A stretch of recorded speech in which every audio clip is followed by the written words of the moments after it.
Hello again, everyone, and welcome back to the Vintage Sewing Machine Garage YouTube channel.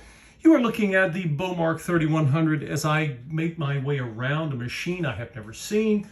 Seen machines sort of like it, but not this exact model. So I've created this series not just to show you the techniques I'm using to bring it back, hopefully, fingers crossed, we don't know if it'll sew, but also to show you how I explore a machine that I'm not familiar with. Things that you can do to make sure you don't cause damage to the machine because you didn't know better. And you know, we don't know what we don't know. And so you always want to approach it. And I do this in spite of the hundreds of machines I've had come across my bench. You know, just you basically want to find out, you want to answer questions you might have. How is this machine constructed? How do I access the motor? How do I find where to lubricate it? Now, I mentioned to you all before that this machine had something I don't see very often. I saw old grease that had been applied to this gear. Now, I normally don't see that, but the grease was very old, as was the grease that I took off of the drive shaft where the hand wheel goes. So I've removed that grease. There wasn't really much left here. So the question I have to ask is, okay, the original people who built this machine, let's see if I can hold this still so you all don't get seasick. The people who built this machine used grease. Were they mistaken, or is it okay? So I have decided that I'm going to do something I almost never do. I'm going to apply, okay, just not a ton, but I'm going to apply a little dab of grease across the top of this worm gear. And I will talk to you all about grease in another video. I've been promising a video on lubricants and grease for a long time. Now, notice you think, well, I didn't put much on there. I don't really need to, because the worm gear, which is on the shaft here, you can't see it because it's underneath this gear here. You might see parts of it. It only touches in one area. So what am I doing? I'm going to take that dab, and I might, you know, okay, I can add more. But as this piece moves, the grease is going to make its way, and keep in mind, only a small film of grease can stay because there's only so much space in there for the grease. You don't want to overdo it because you're going to end up with, well, you can see what I've got here. You can see I've got a little blob here, and I really, you know, the machine's not really able to use that blob, so I can even come back and clean that extra dollop of grease that I really don't need. What you'll do is you'll put the grease on there. It's not like I'm being wasteful. You put the grease on, it goes there, and then the machine will push out whatever grease it does not need, which is honestly, you know, most of it. So you don't need a lot, and even if you put a lot, the machine's gonna, you know, it's gonna spit it out anyway, right? Sort of. So that's basically all I'm gonna do there. If you end up with a bunch of grease that you didn't plan on having, you can certainly get a fresh cotton swab here. You can certainly go in and just, you know, just mop up any of the excess, because the machine is really only designed, at least based on my observation of this machine, it was designed to have it just right in there. And that's that. Then we'll turn it. We'll come back around.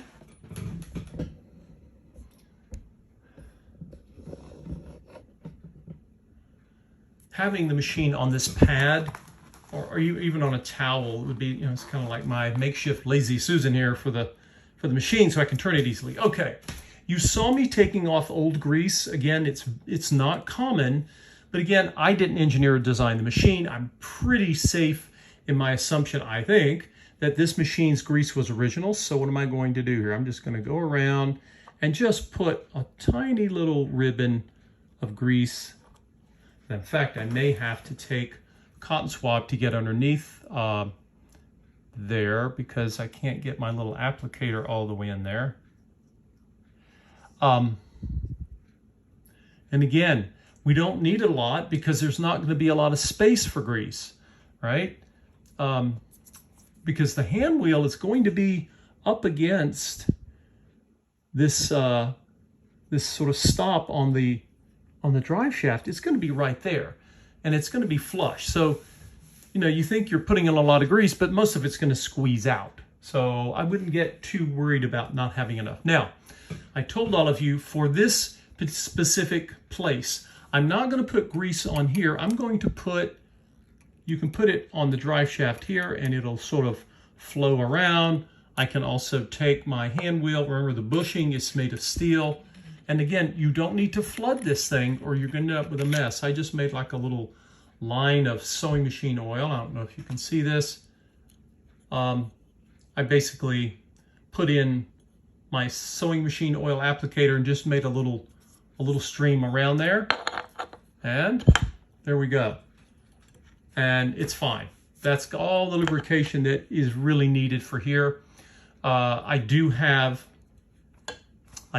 actually remove the oil grease there, but the washer and the clutch knob, I'll clean the grease off of that. It's just a matter of mopping it up with the cotton swabs. Okay, now back to lubrication. Now, I think I showed you all, I often start my dusting from the top and work my way down. With this particular machine, I did something a little backwards than I normally do, but for oiling, I'll just begin at the very top. So let's get the camera closer so you can see. I'd like you to be able to see. I'm going to give you sort of an overhead shot. You can see what I'm actually, where I'm applying the oil. Let's see here. Here we go. Okay, so again, I have no manual. If you don't, that's okay. You turn the shaft, you start to see metal moving against metal. That tells me, I know there's a hole here, I can put oil, but I can put some here, here, right here. And then of course in this little cam, this is a cam and that's a cam follower, not a decorative cam, just that's one of the cams of the machine. I'm not putting oil here because I put grease there. And what else do I want to do? I've got, remember I have these plastic dials, but I don't know if there's, yes, the plastic is running against the steel. So I'm not so much worried about oiling that, but I do have metal pieces that move against each other, and I definitely want those to be oiled.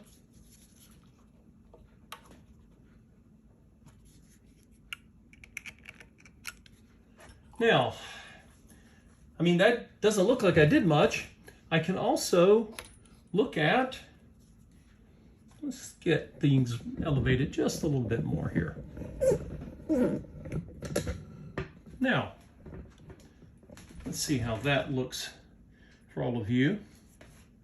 So, one of the things I've shown all of you in past oilings is that you can also turn, if they're moving, and mine are, thankfully, when you turn your knobs or levers on the front face of the machine, it should engage with other parts that are metal. And those are the ones I want to lubricate. Again, I don't have a manual, so how am I going to know what to lubricate? Let's put a little bit of light here. I've got some great daylight, but now we're looking down into the machine. Okay, so watch when I turn. I think you can see my thumb. I'm on the, notice these metal pieces, they're moving. So what do I want? I want oil on the metal where it touches other metal.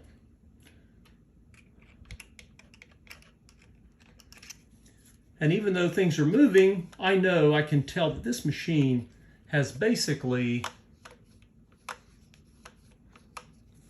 not been oiled in a long time, okay? So I want to make sure it's going to have that oil that it needs. And instead of 1 drop, I'm putting 2, sometimes 3, but no more than that. That's a lot. And I only do this because, again, the machine has been sitting. When you just need to do normal oiling, 1 drop is all you need in an oiling point. So inevitably some of my viewers will say, yeah, but you're putting 2 or 3. But again, I'm trying to explain why I'm doing that. Now, I'm turning the drive shaft just to see, is there anything here that I want to oil? And of course, there's plenty we're going to oil in the from the side, but up top, I have a view. I don't always get this view, so I'll take advantage of it. And you can slowly turn the drive shaft to expose anything that might need to be oiled. I see another hole right there. And if you don't see an oiling hole, that's okay. Not all machines show them. But again, you want to aim for things.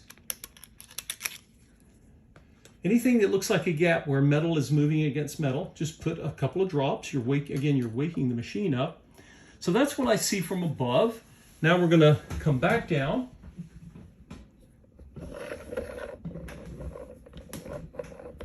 And we'll take a look at things more from a side angle.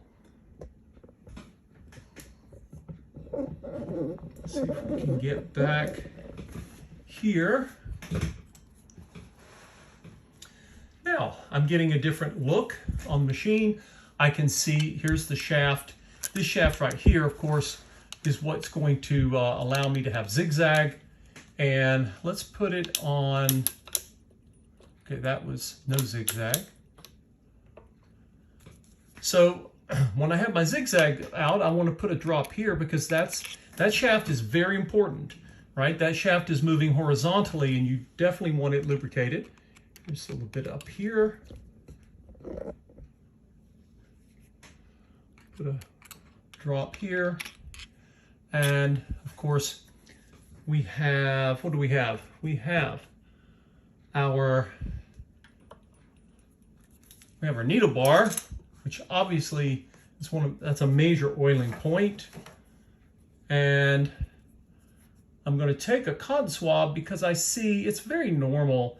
There's usually like a little ring of lint that will, lint goes flying around and it'll get caught up at the top. And it's, like I say, your machine will sew with it there, but let's give the machine a new, a new chance here on life. So now that I have my needle bar all the way up in its highest position, I'm going to put some oil right at the base of the needle bar. So now when the needle bar comes down, it coats itself, right? You can do the same thing down below. When the needle's in the low position, don't put too much or you're going to have a lot of oil, dribbling all over your bobbin case. We don't really want that. And if you do, and you didn't mean to, just take, again, a clean swab and just mop it. I think of cotton swabs a lot like a mop, little mini mop there. All right, now there is, what else do we have here? We have our presser bar. Now the presser bar moves up and down, and I'll go ahead and do the same thing for it. The presser bar, normally it's not going to lose as much of its oil as quickly as the needle bar is because the presser bar is not moving up and down constantly when you're sewing. But we definitely want to make sure it has been lubricated. Not a big deal, not that tough. What do we have left here? Did we leave anything out? Well, we've got our presser bar adjuster, and you can, this is, if your presser bar adjuster is moving and it works, it's, one drop, you should be fine, right? This again, certain areas of machine need to be oiled more often. Your needle bar, definitely. And while we are here, before we forget, there is a clip. Most machines, unless your side door is attached with two bolts or screws, like that turquoise machine that's hiding behind this one, there's often there's like a tension, it's not a spring, it's like a tension lever. I'm not quite sure what to call that. But anyway, it's a piece of steel, and when it comes over, it's going to push against another piece of steel. And that is something I like to put a little dab of grease on. And what's happening is, I believe this piece here is going to ride, and this is going to ride let's see if you can, I don't know if you can see this, but it's like a little sort of a hill-shaped piece of steel, and it will flex. I'm just going to put one dab of grease on it, and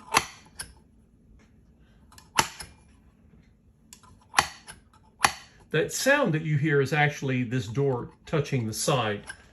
But anyway, that's the lubrication we wanted there, and that's pretty much all we're going to need. Let's see if I thought I saw some dust in there. Okay.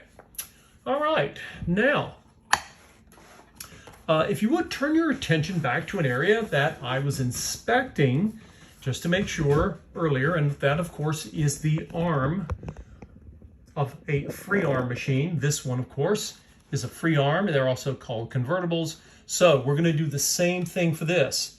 I'm turning with my hand the drive shaft, and I'm looking to see what's moving. And we can even lower our that's the access door to the bobbin case, just to give us more of a view. And what am I looking for? I'm looking for where metal moves against metal, right? So I'm simply going to take my oiler, just maybe a long drop there, over here. Don't go crazy with the oil here, or you're going to end up with an oily mess when you go to sew. The machine doesn't need a ton, it just needs some. Now, one of the things, I don't know if any of you noticed, is right here. This looks to me, it looks like a little torpedo in a torpedo bay, which tells me, I'm wondering if this is the mechanism that holds the feed dogs down if you're going to darn or do free motion work. I think it is, but now I'm trying to understand where is the button that controls it. I don't see it. That's very strange.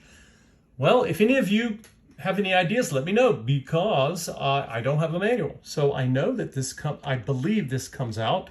I think it does. And it's got a connection somewhere. I just don't have a clue as to where.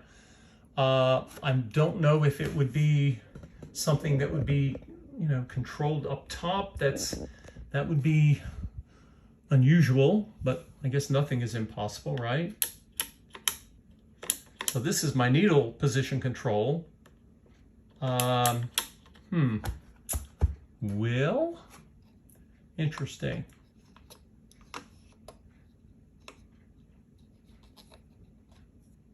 Now, I wonder, let me know what you all think about this. I'm looking at this. Remember, the machines have been evolving since the 20s, 30s, 40s, 50s, and 60s. We're now at the, I'm going to say early 80s, something like that. This is my, notice what it shows here. I've got my reverse button. Then I have, right now, 0 is no stitch length, and then 1, and then 4, right? But then I come past 4, and I hit this, and I'm stuck. I'm not going to force it because I don't want to break anything. So then what? I come to 0. Can I turn this way? Notice this symbol right here. It looks like a hatch symbol. Sometimes that symbol is for when you might need to do darning or free motion work, but I don't know that because symbols are used differently by different manufacturers. My concern is it is really saying it doesn't want to go any further, and over here, it doesn't want to go any further. So I am very remiss I'm very, very not interested in forcing that knob to learn, because if I guess wrong, I could ruin the whole machine stitch length control. So, I don't know about you folks, but I think this right here, this looks an awful lot like a pin, the torpedo pin that's used. So, notice I just, well, maybe you didn't notice because I had my fat fingers in the way, but I took my fingers and I did this, and I was able to do that. So I was able to move it, but I can't really tell, where's the control for it? To be honest, almost no sewers use this. Some of you, I'm sure, will say, hey, but I do. But I like to restore it, and I can tell it actually works. So thankfully, it's not stuck. So again, it's not a major part of a machine that most people use today. I know, again, some of you will be exceptions to that, but I'm just not sure I want to take a chance. I think I just saw another place to oil. Right over here.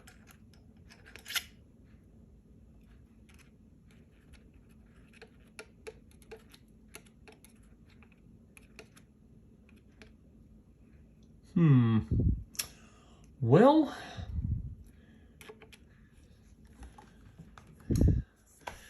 this is one of those situations where even someone who's restored machines for years, I'm not sure. I know it works.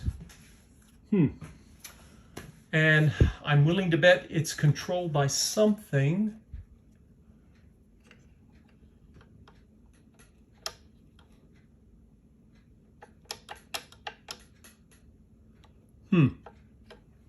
So far, I have not made the connection, visually or mentally, where that is. But it works. I just don't know where it turns on. But that is a lower priority. If you don't find lowering the feed dogs, this sounds like a compromise, but be careful. Again, do you want to know where that is? And what are you willing to chance breaking? Because this is sometimes, sadly, I have actually gotten sewing machines from people who either took it apart, put it back together wrong, couldn't get it to work, or they tried to fix it and by accident, not meaning to, broke it because they didn't know what they were supposed to do.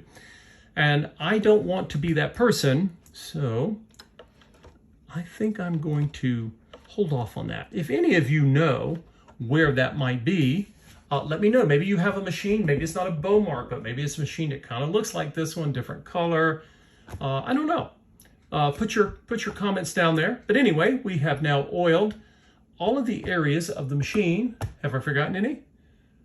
It's possible, but I cannot tell that I have. Now, I'm going to show you something, and I really, really want to emphasize, I think I've shown this to you all before. When it comes to sewing machine motors, most motors that you are going to come in contact with do not use grease. I have shown motors in the past that do. Some of the old white brand sewing machine rotary machines, they took grease and they had grease wicks and grease ports. I have videos showcasing those. And of course, the potted motors or the direct drive motors that Singer used also, as well as the BT motors, some of them have wicks and grease. But most machines, once we get into the 1950s, 60s especially, we have motors that look like this. Some of these motors have lifetime sealed bushings, lifetime lubrication, which means you can't access them unless you disassemble the whole motor. This one mercifully does, and it's a tiny little hole right there. Now, there is no reservoir, there is no oil tank for oil. So when you go to do this, one, you don't do it every time you oil your machine. You can do it once a year and you should be fine, and that's assuming you're using the machine, okay? There's a tiny little hole here, and I'm going to put one, if I can see it, okay? That's one drop. I'm going to take, and normally, if this machine, if I'd had it and I've been using it and wanted to have an annual, yearly drop of oil on the bushing, which the bushing is the collar that's holding the shaft that this pulley's attached to, your belt pulley. I'm going to put one more, and that's it, no more. And I'm only doing two because this machine is very dry. If your machine is not dry, just put one, and that's it. Now, I want to be very specific here. Notice where I put it. Do not put it here. None of these giant openings, never oil them. You will destroy your motor. You will be very unhappy, and so will your machine. If you see a hole, it's like about this, a little bit larger than the head of a pin, right? It's not very big. What is that, like, less than 1/8 of an inch. It's more like a little over 1/16 of an inch, something like that. But it usually will sit here or below. If there are two, you only need to, I only need to put oil in one of them, because that oil should spin around as your shaft spins around in the bushing. It'll spread it around. But again, this is an area where if you are going to do this, you have to do it in the only one spot, if it's there. If it's not, leave it alone. Okay, now if you don't have that spot, they say, but why I don't have a hole here? Because as we move into the future, manufacturers started to get rid of all of that. They didn't even want you to do that.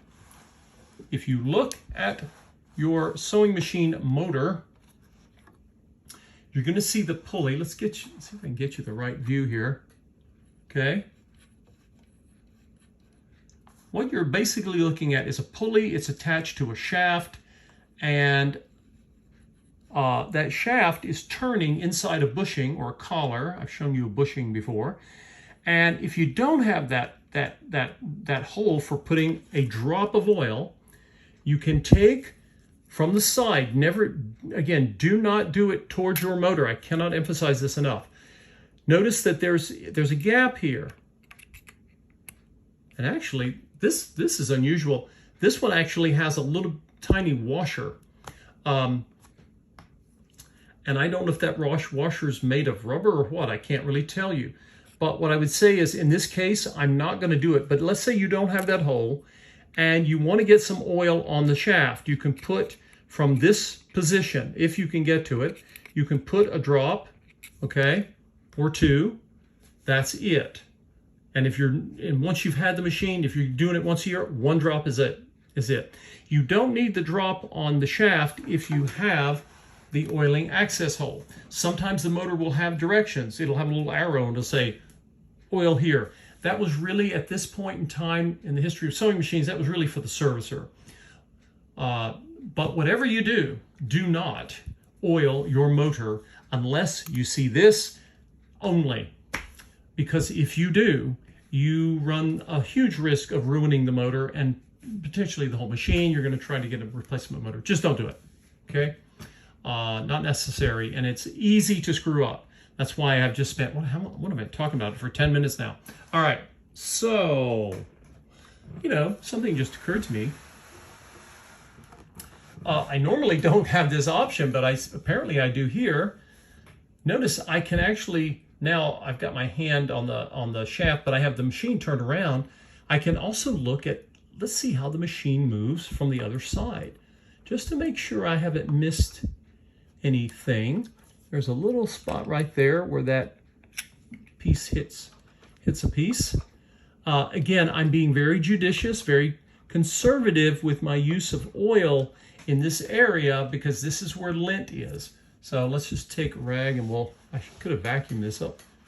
I had to vacuum out. But anyway, that is essentially how to oil a Beaumark 3100, a machine I've never seen.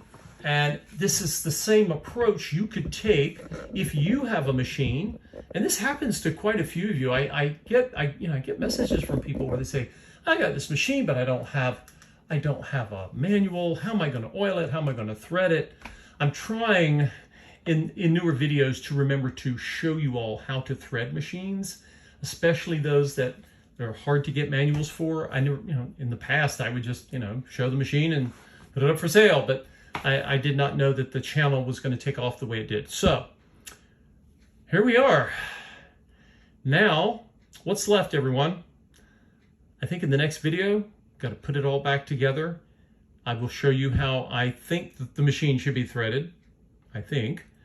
And then we're going to see if it actually will sew a stitch, and hopefully without it smashing anything below here, because I wonder if maybe, you see, I had a theory early on that the needle bar, the needle plate was loose and that it was floating up and blocking the feed dogs. But upon further inspection, I realized that the top portion of my shuttle race was all bent, and I don't know what happened. But hopefully we will see.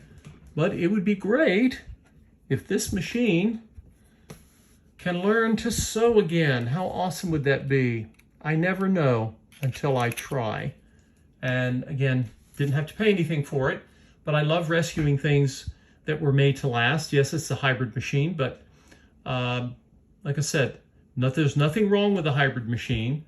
You can often get them for very little. I mean, I got this with, zero is pretty little. But even if you paid 10 bucks, 20 bucks, 40 bucks, maybe it's a machine that would be great for you. But you do have to approach it with a bit more care, and just know that you've got to do more inspecting, because you will occasionally see an increasing number of plastic parts that have been used to replace metal parts. As sad as that is, that's just the way it is. But I know people who have hybrid machines and they love them. They do well with them.